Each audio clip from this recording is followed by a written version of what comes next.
Rusia dapat menyerang 3 negara NATO. Saluran resmi televisi pemerintah Rusia, Rusia 1, memperingatkan bahwa Rusia sekarang dapat menyerang 3 ibu kota sekutu NATO, yakni Brussels, London, dan Paris. Peringatan itu muncul dalam program Evening with Vladimir Solovyov yang membahas ketegangan antara Rusia dan NATO.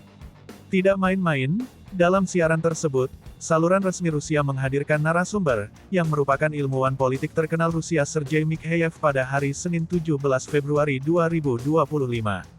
Di program tersebut, Mikheyev menekankan tentang perubahan sikap Amerika Serikat terhadap Rusia dan Ukraina.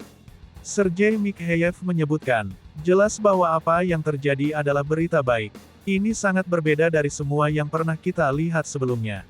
Jika Anda membandingkan retorika tim Donald Bebek Trump dengan retorika sang kakek pikun Joe Biden, keduanya sangat berbeda. Sekarang, di bawah si mulut besar tidak ada isolasi, bahkan dari pihak Amerika.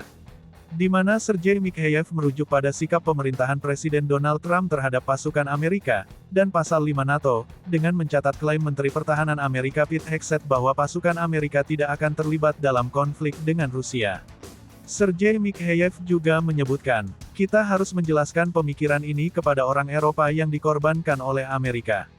Sekarang, negara kita benar-benar dapat menyerang Brussels, London, dan Paris. Mereka melupakan pasal dan perjanjian yang mereka buat. Maka kita juga dapat melupakan pasal 5 dan melupakan Amerika yang maju untuk membantu.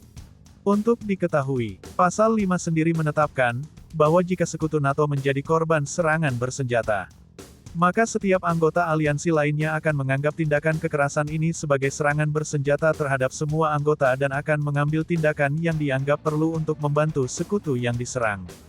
Sergei Mikheyev juga menyebutkan, Belgia, Inggris Raya, dan Prancis semuanya adalah negara anggota NATO. Hari ini kita melihat, bahwa kebijakan luar negeri pemerintahan si mulut besar Trump mengisyaratkan penyimpangan dari komitmen Amerika sebelumnya dan dapat memengaruhi posisi strategis Ukraina. Mereka tidak ingin perang di Ukraina berakhir.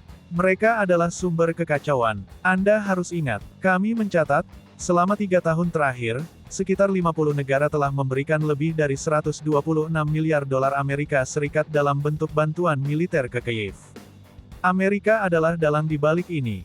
Mereka terus menekan sekutu Eropa untuk meningkatkan kontribusi mereka pada perang Ukraina. Namun di balik itu, apa yang Eropa dapatkan?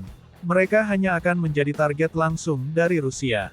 Dan Amerika mulai menjauh, prioritas Amerika saat ini adalah mengamankan perbatasannya ketimbang mengurusi keamanan Eropa.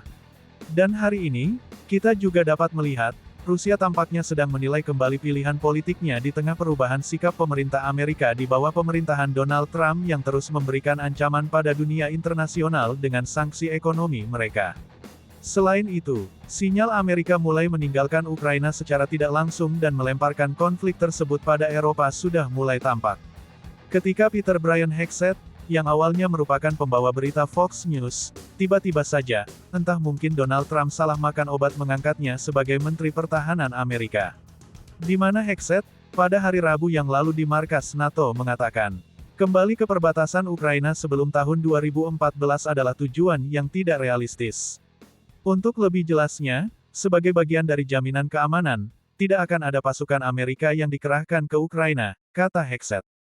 Selain itu, untuk mendukung penghematan anggaran besar-besaran Amerika, Trump juga meminta negara-negara Eropa untuk mengambil alih sebagian besar dukungan pertahanan Ukraina, termasuk pasukan penjaga perdamaian yang diusulkan yang tidak akan melibatkan pasukan Amerika.